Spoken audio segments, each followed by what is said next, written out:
नमस्कार दर्शकों, आप सभी का स्वागत है डीएचपी न्यूज़ चैनल में। मैं हूं आपके साथ रोहित शर्मा और हिमाचल प्रदेश के आज की बड़ी खबरें और मुख्य समाचार आपको बताएंगे।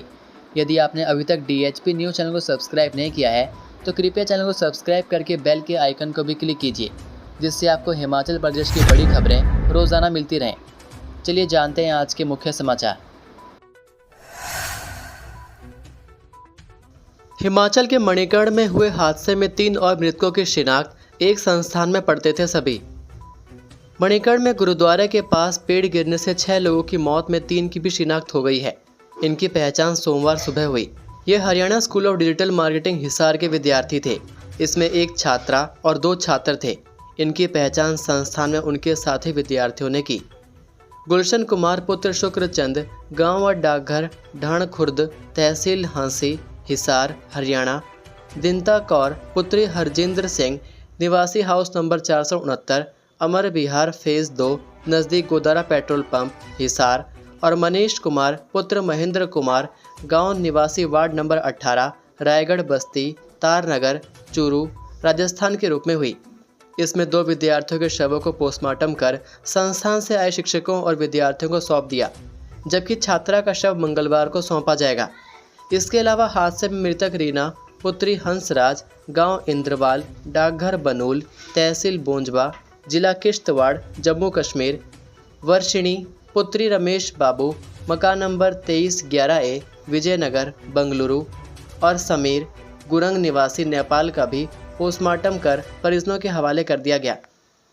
मुख्य चिकित्सा अधिकारी कुल्लू डॉक्टर NR पवार ने कहा कि सभी मृतकों की पहचान हो गई है और पोस्टमार्टम कर शव सौंप दिए गए हैं। कुल्लू अस्पताल में उपचाराधीन 2 घायलों को परिवार के लोग बेंगलुरु ले गए। 5 अन्य घायलों को छुट्टी दे दी है। ADM कुल्लू अश्विनी कुमार ने कहा कि मृतकों को 25-25 हज़ार और घायलों को 10-10 हज़ार रुपये की फौरी राहत दी गई। हिमाचल उत्तराखंड सीमा पर ईद के दिन बवाल, गोवन से जुड़ा है मामला, जाने पूरी खबर। ईद के दिन सोमवार को सिरमौर जिले में हिमाचल प्रदेश और उत्तराखंड की सीमा पर तब बवाल हो गया जब उत्तराखंड के बॉर्डर पर गोवंश के अवशेष पाए गए। खबर मिलते ही दोनों प्रदेशों के हिंदू संगठन बॉर्डर पर इकट्ठा हो गए और मामला तनावपूर्ण हो गया। SP निश्चित नेगी और DSP मनवेंद्र ठाकुर ने मौके पर पहुंचकर लोगों को समझाइश दी और शांति बनाए रखने की अपील की। पुलिस मामले की जांच कर रही है। बताया जा रहा है कि यह घटना उत्तराखंड की सीमा पर हरबटपुर इलाके में हुई और गोवंश के अवशेष भी वहां पर मिले। उत्तराखंड की पुलिस मौके पर मौजूद रही और यह जांच कर रही है कि यह किसकी करतूत हो सकती है। हरबटपुर में गोवंश के अवशेष मिलने के बाद विरोध प्रदर्शन शुरू हो गया। प्रदर्शनकारियों ने मौके पर धरना दे दिया और नारेबाजी शुरू कर दी। इधर हिमाचल बॉर्डर पर पांवटा साहिब बाईपास पर हिंदू संगठनों ने इकट्ठा होकर विरोध जताया तो हालात और भी तनावपूर्ण हो गए। मौके पर भारी संख्या में दोनों राज्यों की पुलिस मौजूद थी।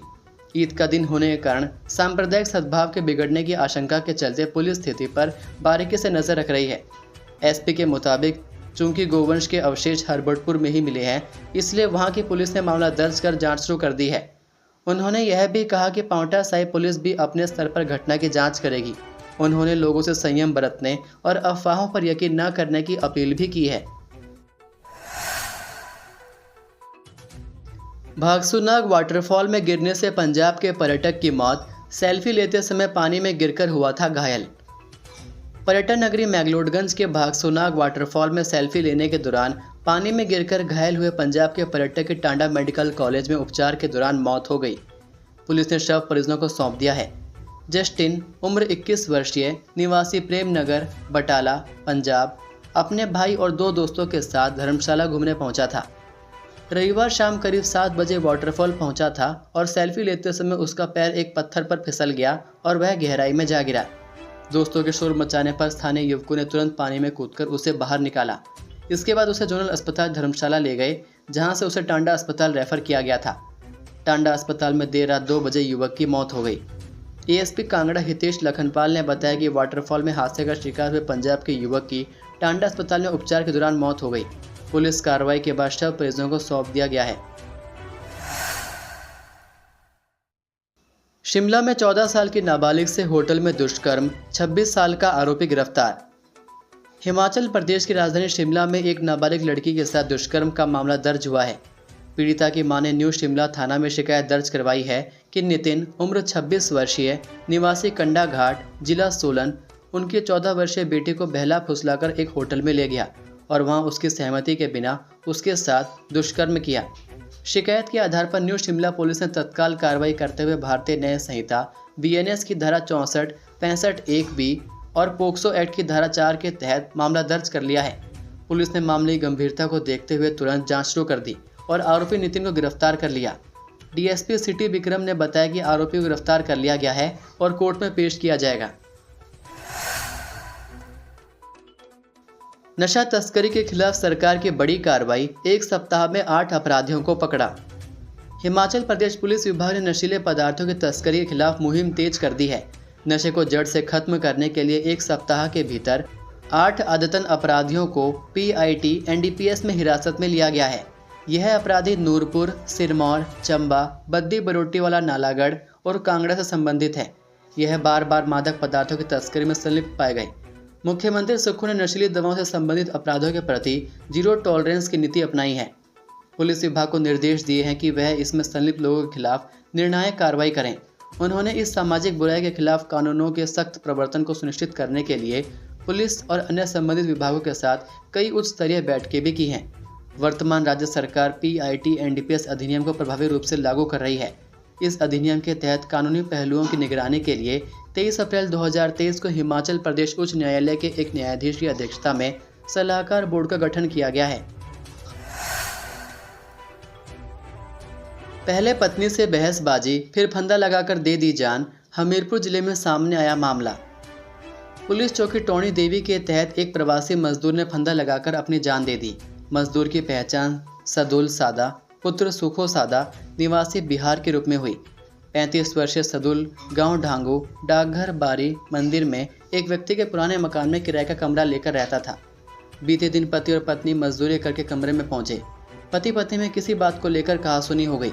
कहासुनी इतनी बढ़ गई कि सदुल ने अपनी पत्नी को कमरे से बाहर जाने के लिए कह दिया, जिस पर पत्नी कमरे से निकलकर साथ के कमरे में जहां बहनोई रहते हैं उनके पास चली गई। लगभग 1 घंटे के बाद पत्नी वापस आई तो उसने अपने पति को फंदे से लटका पाया। वहीं SP भगत सिंह ने कहा कि प्रवासी मजदूर ने फंदा लगाया था। मामले में जांच की जा रही है। हिमाचल में चिट्टा नेटवर्क का किंगपिन पाकिस्तान बॉर्डर से गिरफ्तार, जाने कैसे हाथ आया आरोपी। हिमाचल प्रदेश में बढ़ती चिट्टा तस्करी के पीछे पाकिस्तान कनेक्शन का शिमला पुलिस ने पर्दाफाश कर दिया है। पुलिस ने पंजाब के तरन तारण जिले के सिंधवा बॉर्डर से चिट्टा तस्कर सरगना बूटा सिंह को गिरफ्तार कर बड़ी कामयाबी हासिल की है। पुलिस के अनुसार तरन तारण से लगे पाकिस्तान बॉर्डर से चिट्टा लाकर बूटा सिंह उसे हिमाचल प्रदेश में बेचता था।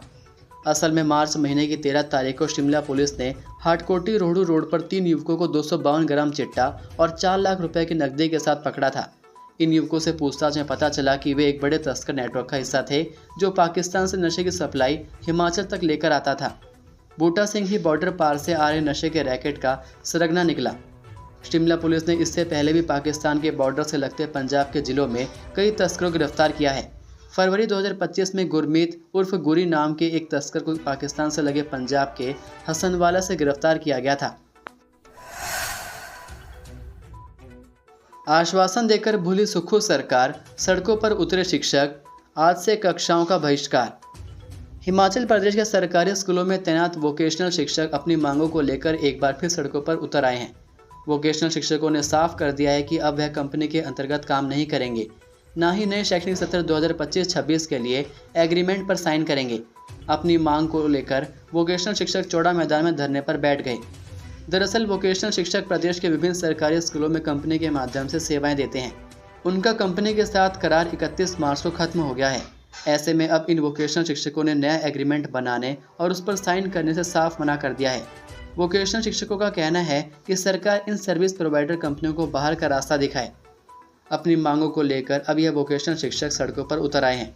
इससे पहले भी इन शिक्षकों ने 11 दिन तक धरना प्रदर्शन दिया था, लेकिन बाद में शिक्षा मंत्री रोहित ठाकुर के आश्वासन के बाद अपना धरना खत्म कर दिया था। लेकिन फिर भी उनकी मांगें पूरी नहीं हुई, जिसके चलते अब एक बार फिर यह वोकेशनल शिक्षक सड़कों पर उतर आए। सीएम सुक्खू ने बदल दी अनाथ बच्चों की जिंदगी, रोजगार का रास्ता किया साफ। हिमाचल प्रदेश की सुखू सरकार ने पहले तो उन्हें चिल्ड्रन ऑफ द स्टेट का दर्जा दिया, उनके लिए सुखाश्रय योजना शुरू की और अब सरकार ने विभिन्न बाल संस्थानों में रहने वाले अनाथ बच्चों को बोनाफाइड हिमाचली का प्रमाण पत्र दे दिया है। इस प्रमाण पत्र के सहारे ये अनाथ बच्चे नौकरी के लिए अप्लाई कर पाएंगे और उन्हें लोन भी मिल सकेगा। सीएम सुक्खू ने पिछले साल 30 अक्टूबर को शिमला के टूटीकंडी बाल आश्रम में इन अनाथ बच्चों के साथ मुलाकात के दौरान डीसी शिमला को इन बच्चों को सरकारी योजनाओं का लाभ दिलाने का रास्ता सुझाने को कहा था। सोमवार को सरकार ने 6000 अनाथ बच्चों को हिमाचल प्रदेश का बोनाफाइड सर्टिफिकेट दे दिया। यह सुविधा बीते 15 साल से हिमाचल में रह रहे अनाथ बच्चों को मिली है। 2 साल पहले सीएम चुने जाने के बाद सुक्खू ने शपथ ग्रहण करने से पहले शिमला के टूटीखंडी आश्रम का दौरा किया था। उन्होंने बच्चों से बातचीत की और फिर उनकी सरकार ने अनाथ बच्चों को चिल्ड्रन ऑफ द स्टेट का दर्जा दिया। ऐसा करने वाला हिमाचल प्रदेश भारत का पहला राज्य बन गया। फिर उनकी सरकार ने अनाथ बच्चों की शिक्षा, देखभाल और आर्थिक आत्मनिर्भरता के लिए मुख्यमंत्री सुखाश्रय योजना शुरू की। हिमाचल के डिपुओं में फिर मिलेगा रिफाइंड तेल, वो भी सस्ते दामों पर। हिमाचल प्रदेश के राशन कार्ड धारकों के लिए काम की खबर है। राशन कार्ड धारकों को डिपुओं में अब सरसों तेल के साथ साथ एक बार फिर रिफाइंड भी मिलेगा, जिससे महंगाई के इस दौर में लोगों को कुछ राहत मिलेगी और आम जनता की रसोई में भी स्वाद का तड़का लगेगा। उपभोक्ताओं को डिपो में रिफाइंड अगले महीने से मिलना शुरू हो जाएगा। डिपो में लोगों को बाजार के मुकाबले रिफाइंड सस्ते दामों में मिलेगा। इसके साथ साथ दाल चना भी अगले हफ्ते से मिलना शुरू हो जाएगी। बताया जा रहा है कि खाद्य आपूर्ति निगम ने रिफाइंड तेल का टेंडर फाइनल करके सरकार को मंजूरी के लिए भेज दिया है। इस टेंडर में 5 कंपनियां शामिल हुई थी। सरकार से मंजूरी मिलने के बाद तेल की सप्लाई का ऑर्डर जारी कर दिया जाएगा। ये थे आज के मुख्य समाचार। हिमाचल प्रदेश की बड़ी खबरें रोजाना जानने के लिए सब्सक्राइब कीजिए DHP न्यूज़ चैनल को और बेल आइकन पर क्लिक करें, जिससे आपको प्रदेश की बड़ी खबरें हमारे द्वारा मिलती रहें। वीडियो को लाइक और शेयर ज़रूर कीजिए और आप हमारी वीडियो कौन से शहर से देख रहे हैं नीचे कमेंट करके ज़रूर बताइए। वीडियो में अंत तक बने रहने के लिए आपका बहुत बहुत धन्यवाद। जय हिंद, जय भारत, जय हिमाचल।